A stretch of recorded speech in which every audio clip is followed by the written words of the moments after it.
Deus abençoe a todos os pais por esse momento tão especial que hoje comemoramos, que é o Dia dos Pais. É um dia que certamente faz com que nós nos lembremos daqueles que foram e são tão importantes na nossa história, na nossa existência. Quero parabenizar o meu pai, não sei se ele está assistindo, mas se tiver, que o nosso Deus seja sempre a sua força, o seu renovo, seja também aquele que tem sustentado a vida do Senhor. Minha sincera gratidão pela vida do meu pai e por tudo que ele também me ensinou. Talvez não saiba o quanto me ensinou, mas certamente me ensinou muitas coisas e deixou um legado na minha história e na minha vida. Então, um grande abraço e um beijo no coração também. A todos os pais da nossa comunidade, da nossa igreja, recebo o nosso carinho, recebo o nosso abraço, a nossa gratidão pelo cumprimento desse ministério, o Ministério da Paternidade, que é um ministério difícil, não é fácil, mas gratificante também, porque certamente trará recompensas que serão recompensas eternas. O pai é um ser ambíguo na vida do filho, não é? Porque hoje, quando chegou aqui o Moisés, nós estávamos conversando um pouquinho a respeito disso, porque os filhos olham para os pais até certo momento como seus heróis. De repente, basta um mínimo tropeço, a máscara cai. E nós olhamos para os pais, às vezes, como bandidos. Eles não são heróis nem são bandidos. São seres humanos que precisam da graça de Deus e que certamente nos ensinam muito. Já diria o filósofo, um filósofo brasileiro aí, que nós não devemos julgar nossos pais, não é? Você culpa seus pais por tudo, isso é absurdo, são crianças como você, o que você vai ser quando você crescer. Já diria o filósofo Rousseau, né? Então eu queria que você pudesse pensar nisso, do quanto a paternidade tem a sua importância. Mas hoje eu não quero falar sobre paternidade, por isso eu dou essa introdução um pouco mais longa da minha fala, porque hoje o texto que eu queria compartilhar com você é um texto que eu já compartilhei. Eu tenho feito essa digressão sempre, nesses últimos dias, voltado a alguns textos que me fizeram e me fazem muito bem, e buscado encher meu coração de esperança e de alguma forma também partilhar dessa mesma esperança com os irmãos. Então, hoje, Mateus capítulo 20, a parábola dos trabalhadores na vinha. Esse é um texto, eu tenho, como todos nós, textos prediletos, não é? Meu profeta predileto é Jeremias, você também deve ter o seu.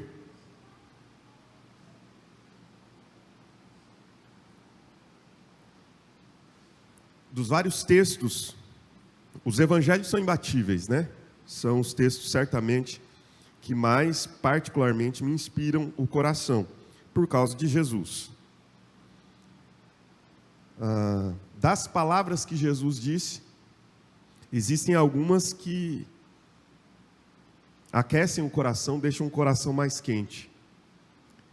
Eu gosto de muitas dessas palavras, mas das parábolas, por exemplo, acho que o capítulo 15 de Lucas é marcante na vida de todo cristão, principalmente quando nós pensamos na paternidade, não é? Quando pensamos lá na parábola dos dois filhos, um perdido fora de casa, o outro perdido dentro de casa, e do amor incondicional do pai. E essa é uma parábola também imbatível, certamente. Agora, particularmente, essa parábola me fala muito ao coração, que é a parábola dos trabalhadores na vinha. Rivaliza com Lucas 15, que é a parábola do filho pródigo, como comumente nós conhecemos. E eu gostaria de hoje compartilhar um pouco com você a respeito dessa parábola, que diz assim: capítulo 20 de Mateus, o texto diz: porque o reino dos céus é semelhante a um homem, dono de terras, que saiu de madrugada para contratar trabalhadores para a sua vinha. E tendo combinado com os trabalhadores o pagamento de 1 denário, então 1 denário seria o pagamento de uma jornada, de um dia de trabalho, ele combina então o valor que correspondia a um dia de trabalho. Portanto, ele não está explorando, ele está sendo muito justo com aqueles a quem ele está contratando. E o texto continua dizendo: mandou-os para a vinha. Quando o texto diz que ele saiu de madrugada, ele saiu às 6 horas da manhã. A primeira hora do dia. Eles costumavam chamar, você que está lendo aí na revista e atualizada, eu estou lendo nessa nova versão da Almeida, você provavelmente tem aí que ele saiu no primeira hora do dia.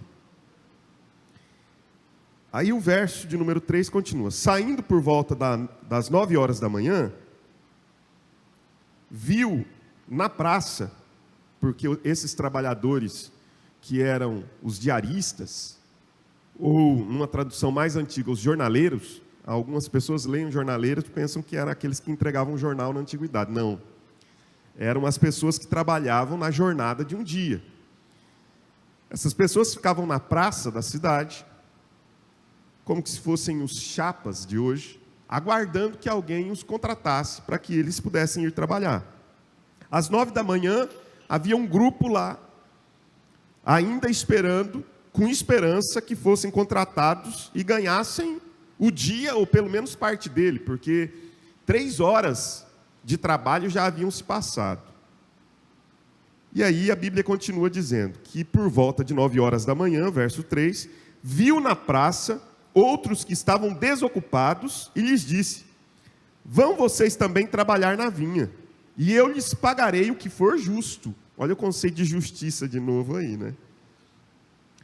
Aquele que paga o denário, que era o valor do dia, e agora ele diz: eu vou pagar o que for justo. Provavelmente na cabeça daqueles que foram contratados às 9 horas da manhã, ele está dizendo que pagaria o proporcional do dia. Verso 5. Eles foram, tendo saído de novo perto do meio-dia, e depois às 3 horas da tarde, fez a mesma coisa. Verso 6, inusitadamente nós somos apresentados a algo assim que sempre está presente nas parábolas de Jesus, uma surpresa, né? Que ninguém pensa que pode acontecer, mas o texto diz que saindo por volta das 5 horas da tarde, faltando 1 hora apenas para encerrar o expediente daqueles diaristas, encontrou outros que estavam desocupados e lhes perguntou: por que vocês ficaram desocupados o dia todo? Eles responderam: porque ninguém nos contratou. Então ele lhes disse: vão vocês também trabalhar na vinha. Olha que informação interessante. Ninguém em sã consciência, um dono de vinha em sã consciência faria isso, porque 1 hora de trabalho não modificaria grande coisa. Não modificaria quase nada. Para não dizer que não modificaria nada. Verso de número 8. Ao cair da tarde, o dono da vinha disse ao seu administrador: chame os trabalhadores e paga-lhes o salário. E isso era algo que não podia faltar. Eu até anotei aqui o texto, que é o texto de Deuteronômio 24, versos 14 e 15, e já vou introduzir esse texto aqui, durante a leitura e explicação que eu estou fazendo, que diz assim: não se aproveitem do pobre e necessitado, seja ele um irmão israelita ou um estrangeiro que viva numa das suas cidades. Paguem-lhe o seu salário diariamente antes do pôr do sol, pois ele é necessitado e depende disso. Isso está em Deuteronômio 24, 14 e 15, que eram leis que foram prescritas para proteger o diarista, o trabalhador da vinha, como no caso aqui. Ou seja, eles não, o salário não podia ser deixado para outro dia, tinha que ser na hora, porque eles dependiam daquilo. Maior expressão de fé era um diarista, porque ele precisava do maná diário. Ele ia para a praça pela manhã, aguardar que alguém o contratasse, porque ele sabia que se não tivesse ninguém que o contratasse naquele dia, ele correria o risco de não ter o que levar para casa no final do dia, não ter o que comer, nem dar de comer aos seus filhos e à sua família. Então era um drama. Sem dúvida, Jesus tem em mente o drama de uma pessoa que dependia daquilo. Então ele introduz na história que conta, lembre-se que essa é uma parábola, uma metáfora. Jesus introduz essa ideia de que no final do dia o salário tinha que ser pago ao trabalhador. E aí o texto continua, ainda no verso de número 8, chame os trabalhadores e paga-lhes o salário, começando pelos últimos, indo até os primeiros. Aí Jesus vai confundindo tudo a gente, né? Porque se você pensar comigo, se Jesus, ou se o dono da vinha começasse pelos primeiros, a parábola teria encerrado aqui, não teria discussão nenhuma. Se ele começasse por aqueles que ele contratou na madrugada, ele pagaria e os homens iriam embora. A única coisa que eles estavam aguardando, porque a 12ª hora já havia chegado, ou seja, às 6 horas da tarde, eles pegariam o seu salário, correriam para casa com o dinheiro, passariam em algum lugar, certamente, para levar comida para casa, e chegariam felizes, e nenhum dos dramas seguintes aconteceria. Mas Jesus, ele faz aquilo que os evangelhos sempre fazem, que é a inversão de valores. O evangelho de Marcos, por exemplo, está cheio disso. Inversão de valores. O que ganha é o que perde, o primeiro é o último, o maior é o menor. É sempre assim, inversão de valores. Aí, o dono da vinha começa pelos últimos. Chamou primeiro das 5 da tarde. Aí isso causou um problema. Verso de número 9. Chegando os que foram contratados às 5 da tarde, cada um deles recebeu um denário. Eu imagino a alegria desse pessoal. Trabalhou 1 hora só. Não obstante isso, o dono da vinha generosamente lhes dá aquilo que havia contratado para os primeiros. Das 6 horas da manhã, eles saem, sem dúvida, empolgados com aquilo, entusiasmados, alegres, pensando, ganhamos o nosso dia. Verso 10, ao chegarem os primeiros, pensaram, era lógico, que receberiam mais, porém também estes receberam 1 denário cada um. Mas, tendo recebido, começaram a murmurar contra o dono das terras, dizendo, estes últimos trabalharam apenas 1 hora, mas você os igualou a nós. A palavra igualou aqui é muito importante. E talvez já nos dê uma pista de que o chão aos pés da cruz, como diria Billy Graham, eu sempre repito, é plano. Né? Aos pés da cruz não tem degrau, como tem aqui. Né? Aqueles das 5 da tarde fiquem no degrau lá de baixo, o das 3 um degrau acima, o do meio-dia um degrau acima, o das 6 da manhã pode ficar aqui, no degrau mais alto. Não, aos pés da cruz todos estamos igualados, somos todos iguais, não existe mérito humano, não existe ninguém mais santo, não existe ninguém de primeira classe, tem muita gente no meio dito evangélico, eu tenho me considerado apenas um cristão, que acha que possui uma qualidade melhor e que até se identifica como acima da média, mas todos estão igualados. Mas estes aqui julgam ter algum mérito e eles dizem, estes últimos trabalharam apenas 1 hora, mas você os igualou a nós. Olha o mérito. Que suportamos a fadiga e o calor do dia. Nós trabalhamos o dia inteiro, estamos aqui com as nossas roupas empoeiradas, com as nossas mãos calejadas, com os nossos pés doloridos, com as nossas pernas cansadas. Suportamos o calor do dia, a fadiga, e você deu o mesmo valor para nós, nós merecíamos mais.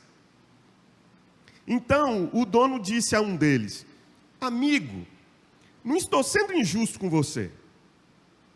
Você não combinou comigo trabalhar por 1 denário?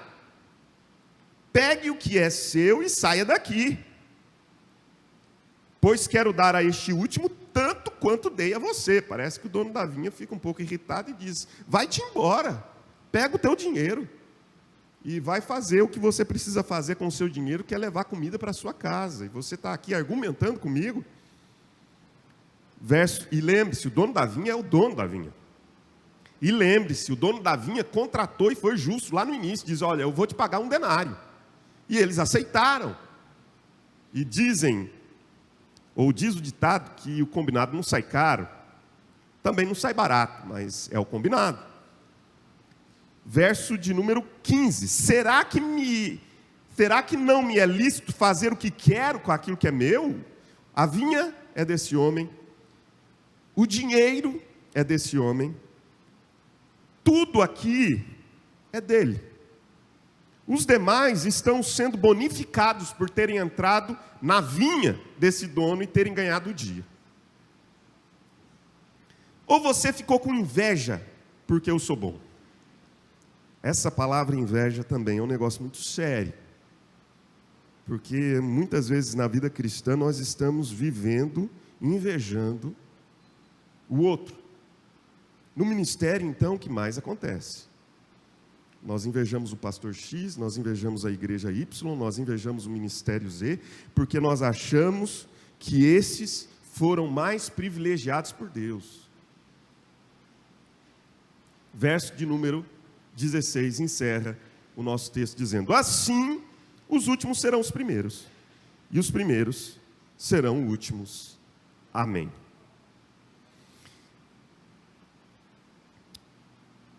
Os trabalhadores na vinha. Alguns comentaristas, eles dizem que fazem um retrato bonito desse texto. Um chamado Ruth Green diz que essa parábola trata sobre a graça extraordinária de Deus.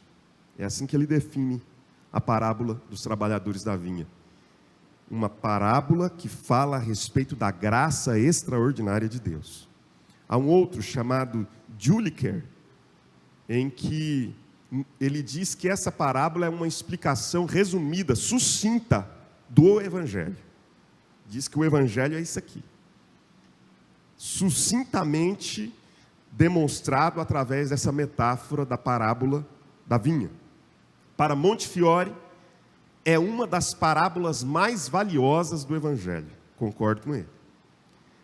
Para Fuchs e Jungel, eles a consideram o clímax do Evangelho de Mateus, o ponto mais alto do Evangelho de Mateus. E todos eles me parecem ter razão nos seus comentários. Agora eu gostaria de trazer para você, rapidamente, algumas interpretações correntes a respeito dessa parábola.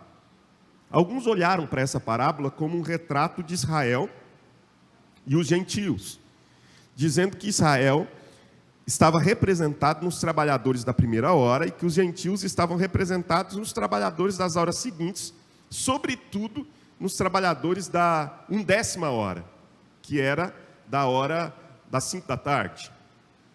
E isso parece ter, sim, a sua razão, e me parece que essa interpretação é boa e verdadeira, porque o Evangelho de Mateus está constantemente fazendo essa relação de gentios e judeus, e de como o Evangelho está aberto aos gentios. A última palavra de Mateus, que é a grande comissão, capítulo 28 de Mateus, nos diz: ide e fazei discípulos de todas as nações, esses que foram chamados já no final do dia. Apesar de Israel ser portador das alianças, da lei, do testamento, estes foram incluídos nos planos de Deus e ele os quis chamar. Muito provavelmente, quem faz essa relação, ou quem interpreta o texto nessa perspectiva, e eu novamente digo corretamente, penso que corretamente, são aqueles que estão fazendo uma crítica a esse xenofobismo que havia em Israel, de rejeição dos gentios, de rejeição de quem não fosse judeu, e também porque havia aqui uma crítica de que esses judeus, eles se sentiam acima da média, eles se sentiam os filhos de Abraão e não haviam entendido Que os filhos de Abraão não eram aqueles que nasciam da etnia judaica, mas eram aqueles que possuíam a fé que Abraão teve. Agora, existe uma outra interpretação, que para mim é uma interpretação mais, digamos, histórica, que leva em consideração todo o contexto, que me chama muita atenção e é nela que eu me baseio para nós conversarmos nessa manhã. Que é a pergunta que o apóstolo Pedro vai fazer no capítulo 19. O apóstolo Pedro faz uma pergunta no verso 27, ele deixa a bola quicando, e Jesus não perde a oportunidade.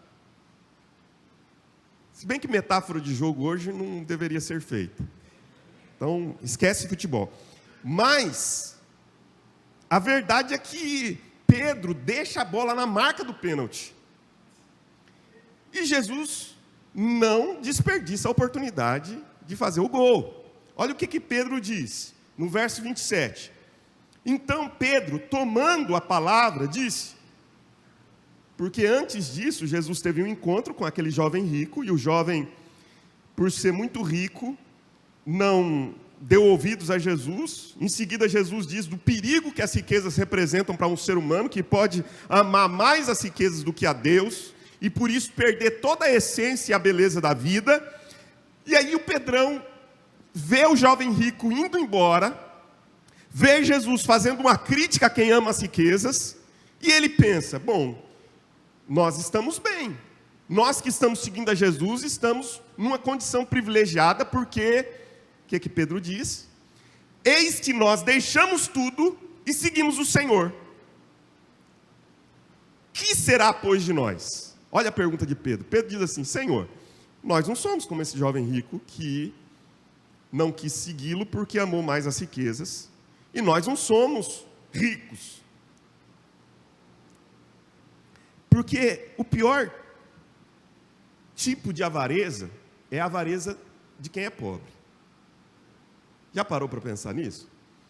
Porque o avarento rico tem o porquê ser avarento. Agora, o avarento pobre, e há pessoas profundamente avarentas da sua pobreza. E aí o texto diz que Pedro pensa, nós deixamos tudo e seguimos o Senhor. Alguma recompensa maior nós teremos. Aí Jesus responde, em verdade lhes digo, que na regeneração, quando o Filho do Homem se assentar no trono da sua glória, vocês que me seguiram também se assentarão em 12 tronos, para julgar as 12 tribos de Israel. Olha que privilégio, Pedro deve ter se enchido.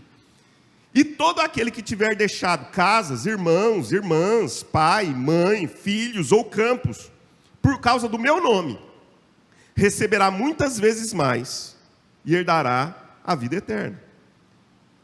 E aí Jesus coloca a moldura, porque é uma moldura, o verso de número 30, do quadro que ele quer pintar. Ele diz, porém, muitos primeiros serão últimos, e os últimos serão primeiros, Pedro. Pedro, fica atento, Pedro, porque de fato é um privilégio enorme me seguir. Na caminhada você já recebe recompensas sobrenaturais. Me seguir é um projeto e uma aventura de vida que dá significado para a existência. Mas, Pedro, fique muito atento, porque os primeiros serão os últimos, e os últimos serão primeiros. Por que moldura? Porque Jesus vai repetir isso no verso 16. Mas aonde está o quadro? Do verso 1 a 15. Do verso 1 a 15, Jesus pinta um quadro para ver se Pedro entende. Porque de vez em quando, você já ouviu aquela expressão assim? Quer que eu repita? Ou é necessário que eu desenhe? Então Jesus, sabendo que os discípulos, não só Pedro, mas os discípulos teriam dificuldade de entender, ele desenha. Ele desenha e diz para os discípulos, entendam a beleza desse quadro que eu quero apresentar para vocês. Então, por favor, fique comigo. Eu espero que essa parábola te enche o coração também, como enche o meu. Algumas particularidades dessa parábola é que ela só aparece no Evangelho de Mateus. É exclusiva de Mateus. Você não vai encontrar nos outros evangelhos. A pergunta, portanto, que motiva essa parábola é a de Pedro. Nós deixamos tudo e te seguimos. O que será de nós? Vamos ter alguma coisa, um plus? Vamos ter bônus? Quais são os benefícios? Porque só o salário não nos basta, porque afinal de contas, nós somos os trabalhadores da primeira hora, deixamos tudo e te seguimos. Então, eu quero saber quais são os benefícios, o que é que eu vou receber agregado a esse salário. Mais ou menos é essa a pergunta de Pedro. Aí a parábola é uma ilustração da resposta que Jesus já deu lá. Só que às vezes os conceitos não ficam tão claros. E é necessário que a gente ilustre os conceitos. Então, a parábola é a ilustração do conceito. Jesus fala, então, da jornada de um dia, como se fosse a jornada de uma vida. Jesus está pensando que no dia que começa às 6 da manhã e se encerra às 18 horas, como a jornada de uma vida inteira. O que nós precisamos de informação agora, para nós entendermos tudo isso, eu já dei algumas dessas explicações, é que havia aqui uma classe trabalhadora. E quando nós pensamos na estratificação social desse momento histórico em que Jesus vive, você tem os latifundiários, pessoas que eram possuidoras de grandes porções de terra. Você tinha os comerciantes, que ficavam ali na classe média da sociedade. E você tinha os diaristas, pessoas que viviam dependendo daquilo que produzissem no dia. E era dramático isso. Aí Jesus parece olhar para nós e diz: vocês não são os latifundiários, vocês não são os comerciantes, vocês são os diaristas, que precisam viver o dia numa dependência exclusiva de Deus. Aí a parábola tem uma moral, e a moral dessa parábola, como toda parábola tem uma moral, ou a moral da história, como a gente costuma dizer, é que o reino dos céus, ou a vida cristã, é uma experiência com a graça de Deus do início ao fim. Então, se você guardar isso no seu coração, você entendeu a parábola. A parábola está nos ensinando que a vida cristã, o reino dos céus, a relação que nós mantemos com Deus, é uma relação prioritariamente, uma experiência prioritariamente com a graça de Deus. Do início ao fim, de A a Z, é a graça de Deus. Do alfa ao ômega da nossa história. Do abrir, do descortinar do dia, até o desfecho dele, graça de Deus, graça de Deus, graça de Deus. Porque na caminhada, sobretudo daqueles que são chamados na primeira hora, nós podemos ser contaminados por um sentimento de meritocracia, por um sentimento de que nós somos merecedores, de que nós já fizemos muito. Então eu queria trazer aqui o que os trabalhadores da madrugada revelam. E depois eu queria trazer um pouquinho sobre o que os trabalhadores da 1ª hora, das 5 da tarde, revelam. Para criar uma oposição e mostrar para cada um de nós que essas compreensões precisam alcançar nossa mente, para a gente entender o poder do Evangelho. O que os trabalhadores da madrugada revelam? Eles revelam que nós podemos, eu não estou dizendo que nós seremos, porque se nós tivermos consciência, pode ser que nós nos desvencilhemos desses sentimentos. Mas se nós não estivermos conscientes e não lermos o Evangelho nessa perspectiva, fatalmente nós podemos ser contaminados por esse mal. Então, nós podemos sofrer da insatisfação pelo privilégio. Que privilégio? Pense comigo. Os trabalhadores das 6 da manhã haviam saído de casa, ainda escuro, provavelmente, com uma profunda esperança de que aquele dia não seria um dia perdido. Mas, por enquanto, era só uma esperança. Eles não tinham contrato de trabalho. Eles não tinham carteira de trabalho. Não tinha CLT para eles. Eles simplesmente saíram naquela madrugada deixaram os filhos em casa e pensaram: aquele mais piedoso, aquele judeu mais piedoso, é claro que eu estou conjecturando aqui, a parábola não diz isso, mas eu estou pensando, talvez tenha feito uma oração na madrugada, naquela manhã, ainda escura, o sol ainda não havia despontado, e ele havia dito: Deus, cuida de mim e cuida dos meus. Eu não sei o que vai ser do dia, mas cuida da gente. E saiu. E ele sai sem saber o que ele vai encontrar naquele dia de trabalho. E ele chega na praça, e quando ele está na praça, ele é surpreendido no primeiro minuto.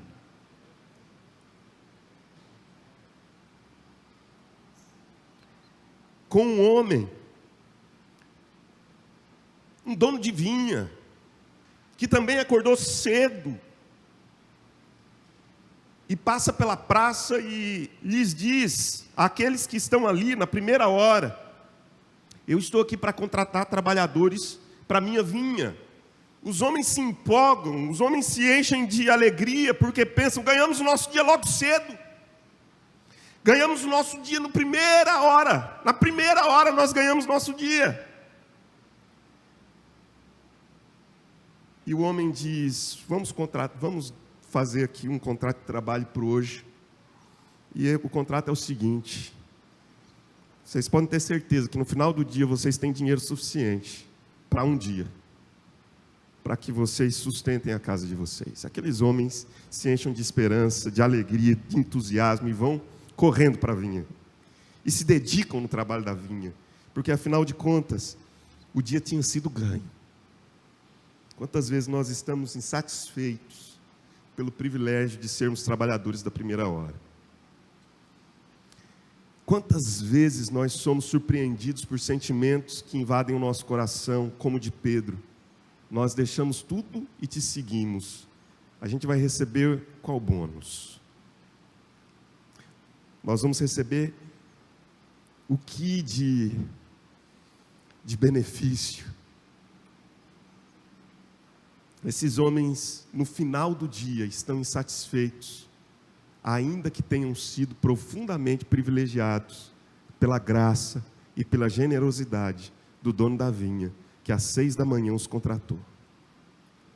Esses homens, esses trabalhadores da primeira hora, eles estão ingratos. Há a possibilidade deles estarem aqui apenas refletindo a ingratidão do coração pela jornada. Não apenas insatisfeitos pelo privilégio, mas ingratos pela jornada. Quando nós nos engajamos no reino de Deus, a caminhada, a jornada em si já é uma recompensa. Sabe, eu converso com pessoas e algumas dessas pessoas que são talvez trabalhadores da última hora, vêm com profundas marcas trazidas por causa do dia, trazidas por causa do desespero de ter ficado na praça o dia inteiro, aguardando que uma esperança surgisse no horizonte. São pessoas que trazem marcas profundas na alma e geralmente nessas conversas eu ouço sempre uma palavra do tipo: se eu tivesse descoberto um pouco antes.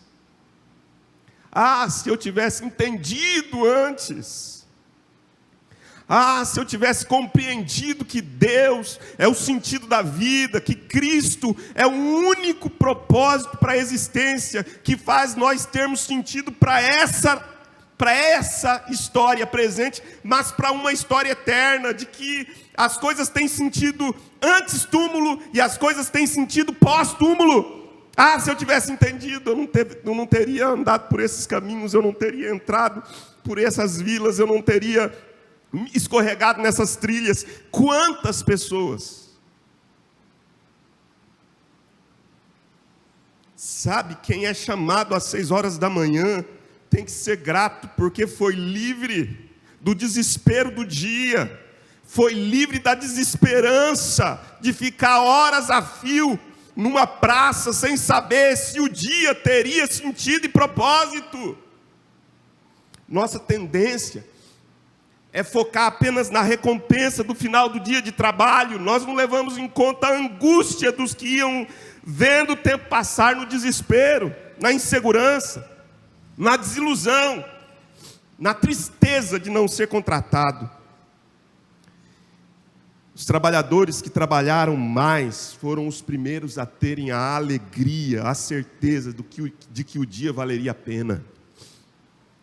Eles sabiam que a sua família teria pão no final do dia. Não passaram pelas longas horas de angústia daqueles que permaneciam na praça, aguardando que o dia tivesse sentido.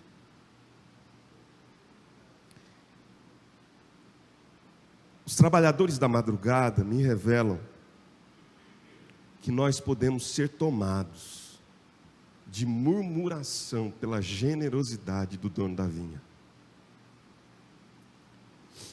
Eu queria te dizer uma coisa que eu tenho introjetado no meu coração. No meio das minhas crises, eu tenho introjetado isso no meu coração. Eu nunca posso me esquecer quem é o dono da terra. Eu nunca posso me esquecer que Ele é Senhor do dinheiro, de todas as coisas. Estou me referindo à parábola. O denário é dele, a vinha é dele, as terras são dele. E se Ele me contratou, eu sou apenas um privilegiado. Se Ele quer ser generoso, eu apenas preciso receber da sua generosidade e entender que essa generosidade está aberta a todos, indistintamente. O apóstolo Paulo entendeu isso tão bem, que em 1 Coríntios 4:7 ele diz: pois quem torna você diferente de qualquer outra pessoa? A pergunta que o apóstolo Paulo diz em 1 Coríntios 4:7 é: quem torna você diferente de qualquer outra pessoa? Ah, pastor, eu sempre fui fiel, eu nunca roubei, eu jamais ofendi uma pessoa.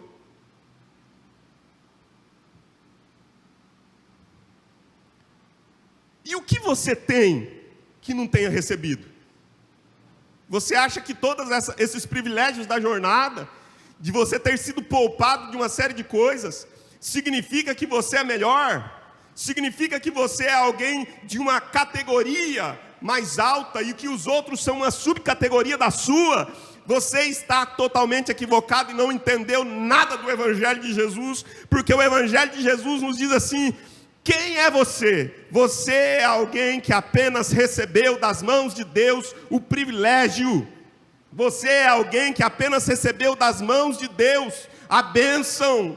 Você é alguém que apenas recebeu de Deus generosidade. E aí o apóstolo Paulo termina dizendo: e se você recebeu, por que se orgulha? Como que se assim não fosse? Cuidado, os trabalhadores da madrugada podem ser vencidos pela insatisfação, pelo privilégio, pela ingratidão na jornada e pela murmuração, pela generosidade do dono da vinha. Não pela generosidade conosco, porque nós sempre gostamos que Deus seja generoso conosco, mas pela generosidade desse dono da vinha com todos. Gente, esse pai da parábola de Lucas 15, esse dono dessa vinha, é extraordinário. O coração dele é generoso demais, o coração dele é grande demais. Ele é capaz de dar aos trabalhadores da última hora o mesmo que dá para os da primeira hora, porque Ele é bom. Porque nenhum desses trabalhadores, nenhum deles mereceriam trabalhar na vinha. O da primeira hora não merecia, como o da última hora não merecia. É generosidade do dono da vinha. Mas o que os trabalhadores da última hora me revelam? Os das 5 da tarde. Eles me revelam que a graça de Deus,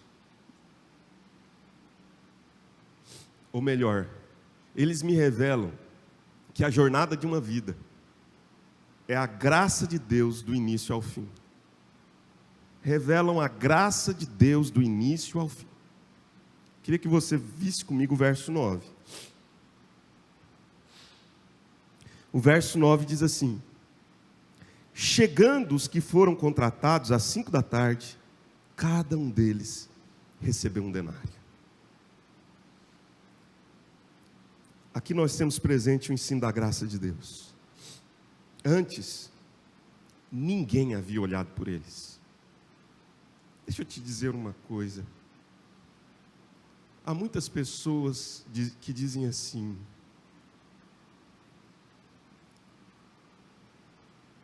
não importa a religião, o importante é ter uma. Você já ouviu isso? Eu já ouvi isso. Deixa eu mudar um pouco isso. De fato, não importa a religião. Porque nenhuma religião olha e dá sentido para a vida de ninguém. Nem o cristianismo, eu repito, nem o cristianismo enquanto religião, nem os evangélicos, nem os protestantes, nem os reformados, nem os espíritas, nem os muçulmanos, nem o budista, nem o hinduísta, nenhuma religião, nenhuma,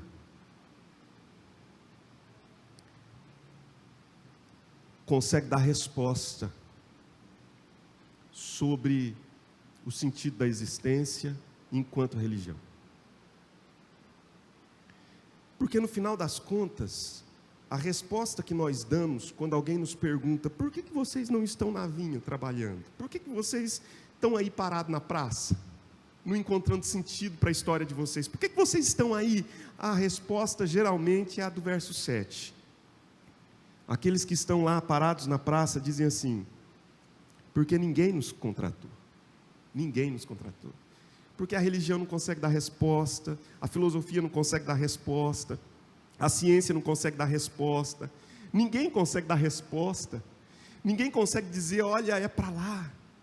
Outro dia, eu preguei sobre o propósito da vida, daqui, usando Eclesiastes, e no final da pregação, uma irmã me disse a respeito de um livro que eu já havia lido, e eu retomei a leitura desse livro novamente, que é o livro de Lev Tolstói, que é Uma Confissão. Tolstói entra numa crise profunda. Ele era um homem, era russo, era um homem de posição, era um homem de um lugar na sociedade, rico, e ele começa a buscar respostas para o sentido da vida, e ele entra numa profunda crise, e ele diz... O livro parece, inclusive, ser uma apologia ao suicídio, porque ele diz que não há sentido na vida. Quando um homem, de fato, faz essa pergunta e vai até as últimas consequências, ele vai descobrir que não há sentido na vida. O interessante desse livro é que ele diz que, num determinado momento, ele começa a olhar como ele era um homem rico, ele começa a olhar para as pessoas simples da sociedade em que ele vivia, talvez para os homens que ficavam na praça, buscando sentido para o dia. E ele começa a perceber que o único sentido, de fato, para a vida, era Deus, a eternidade, a esperança de que as coisas não acabam no túmulo. Ele começa a perceber que a confissão dele nada mais é de que o sentido está exatamente em Deus. O que disse Agostinho? Agostinho, no início das suas confissões, ele diz que a nossa alma peregrina cansada e só encontrará descanso em Deus. É o que diz Viktor Emil Frankl no seu livro Em Busca do Sentido da Vida. A vida só tem sentido quando nós encontramos esse sentido em Deus. Fora de Deus, a vida é um lugar absurdamente desesperador. Mas quando nós encontramos Deus, nós encontramos razão para a jornada daquele dia. Por mais difícil que o dia seja, por mais calor que nós encontremos, por mais que o trabalho da vinha seja duro, quando nós encontramos Deus, nós encontramos sentido para tudo aquilo que acontecerá no dia, inclusive o sofrimento do dia. Meu irmão, os trabalhadores das 5 da tarde me revelam que a graça de Deus, do início ao fim da existência, é o que nos sustenta. O emprego dos trabalhadores das 5 da tarde foi conseguido apenas pela boa vontade do dono da propriedade. Cristo estava ilustrando aqui o amor imerecido que Deus estende a todos os seres humanos. Essa parábola, representada nos trabalhadores das 5 da tarde, me falam da bondade de Deus do início ao fim. A bondade de Deus do início ao fim, que busca trabalhadores para a sua vinha, e mesmo encontrando aqueles que poderiam não lhe trazer nenhum benefício, às 5 da tarde os contrata, porque simplesmente quer ser generoso para com gente que ficou o dia inteiro sem sentido para aquele dia. E depois, ainda diz, o dinheiro é meu, a vinha é minha, e eu faço como eu quero. Por que você está com inveja? Porque eu estou sendo bom para com todos. Os trabalhadores das 5 da tarde me revelam o conceito da justiça divina. E como eu não tenho muito tempo, eu só queria dizer que você precisa entender de uma vez por todas que o conceito de justiça divina contradiz o conceito de meritocracia humana. Tem muita gente achando que tem mérito. E Deus é justo no sentido de que Ele fez com que sobre Cristo repousasse todo o pecado, para que Ele não precisasse ser justo comigo e com você. Porque se Deus fosse nos pagar o salário da jornada de um dia, sendo justo, preste atenção nisso, se Deus nos pagasse o salário, sendo justo, pela jornada do nosso dia, nós teríamos que nos render a Romanos capítulo 6, porque o salário do pecado é a morte, mas Deus foi gracioso, bondoso e cheio de misericórdia, a ponto de contratar gente às 6 da manhã e tirá-los do inferno, e contratar gente às 5 da tarde e tirá-los do inferno, porque todos mereceriam o inferno, todos mereceriam ficar na praça, sem ter sentido para a vida, mas Ele resolveu isso quando enviou seu Filho Jesus Cristo para morrer por nós na cruz do Calvário e dar sentido para todo aquele que olha para a cruz e entende que na cruz há esperança. Eu quero encerrar com algumas reflexões pessoais, e a primeira delas é que eu estou falando de mim, é uma reflexão pessoal, chegar no final da minha jornada com uma consciência plena da graça. O que é ter uma consciência plena da graça? De que primeiro graça é não ter crédito. Porque pode ser que no final da jornada, semelhante aos trabalhadores da primeira hora, nós tenhamos nos nossos lábios, quando não nos lábios, sobretudo no coração, o seguinte pensamento ou a seguinte palavra. O texto diz que eles tinham na mente, no coração, pensaram que receberiam mais. Eu estou citando literalmente o texto da parábola. Pensaram que receberiam mais. Graça é não ter crédito. Eu quero chegar com uma consciência plena da graça. Que graça é não ter mérito. O texto da parábola literalmente diz: suportamos a fadiga e o calor do dia. Eles achavam que suportar a fadiga e o calor do dia era um mérito. Deixa eu dizer uma coisa: só suporta a fadiga e o calor do dia, só suporta o sofrimento quem teve o privilégio de no início do dia ter sido contratado para vir e saber que existe razão e propósito na fadiga e no calor do dia, que existe razão e propósito para o sofrimento, porque Quem não entende, quem não compreende o sentido da história, da vida, da jornada, da existência de um dia, da nossa história, que é a jornada de uma vida, não saberá reconhecer que o sofrimento também tem propósito. E vai achar que passar pelo sofrimento é, na verdade, um modo de alcançar mérito diante de Deus. Não é, meu irmão.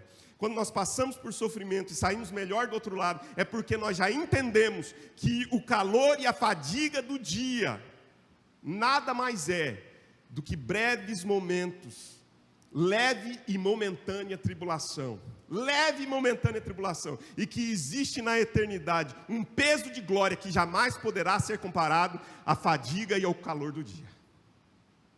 Graça é não ter débito.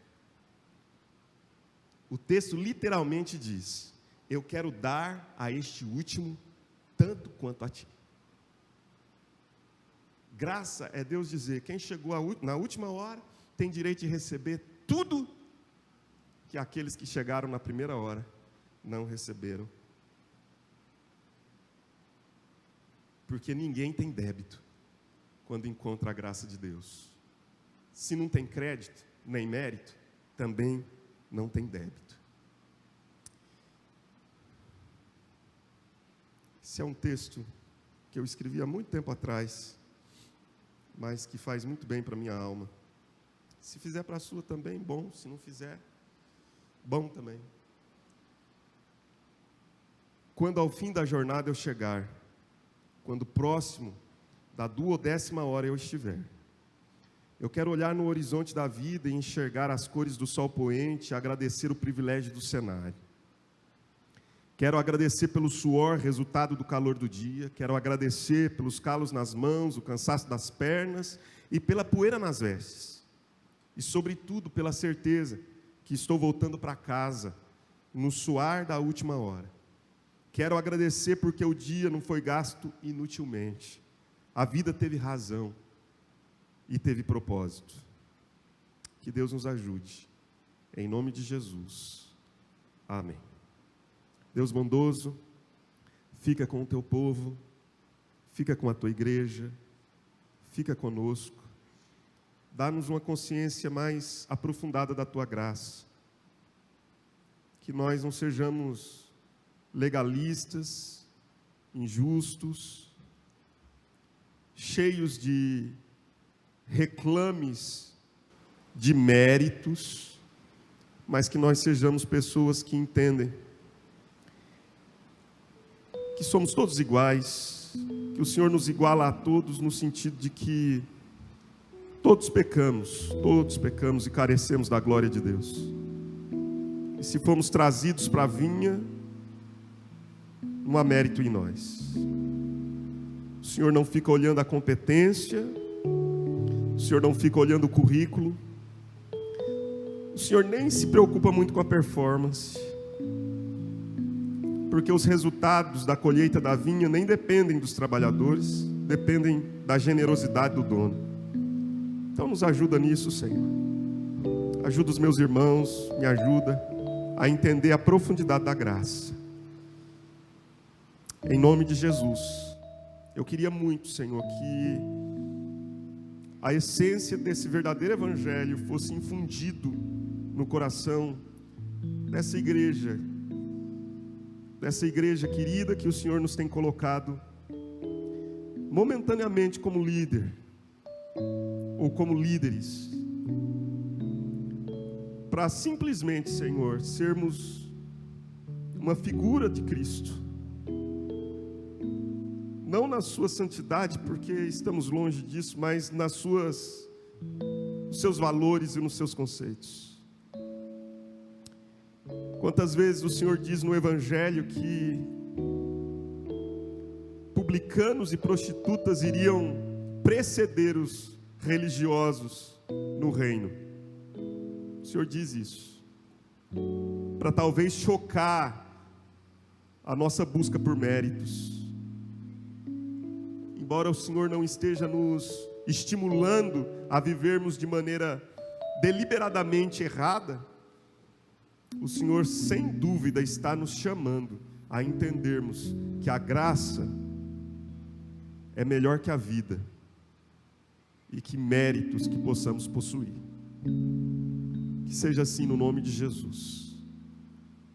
E que o Senhor te abençoe, que Ele te guarde, que Ele levante o rosto sobre ti, abençoe a sua casa, renove a sua esperança, derrame graça sobre você. Que o amor de Deus, o nosso Pai, a comunhão do Santo Espírito de Deus e a graça maravilhosa do Senhor Jesus Cristo seja sobre você e sua vida, sua casa e família, seu ministério e trabalho. Em nome de Jesus, amém e amém. Que Deus te abençoe, tenha um bom e especial domingo, Dia dos Pais. Celebrem e comemorem esse tempo tão maravilhoso, para a glória de Deus. Amém.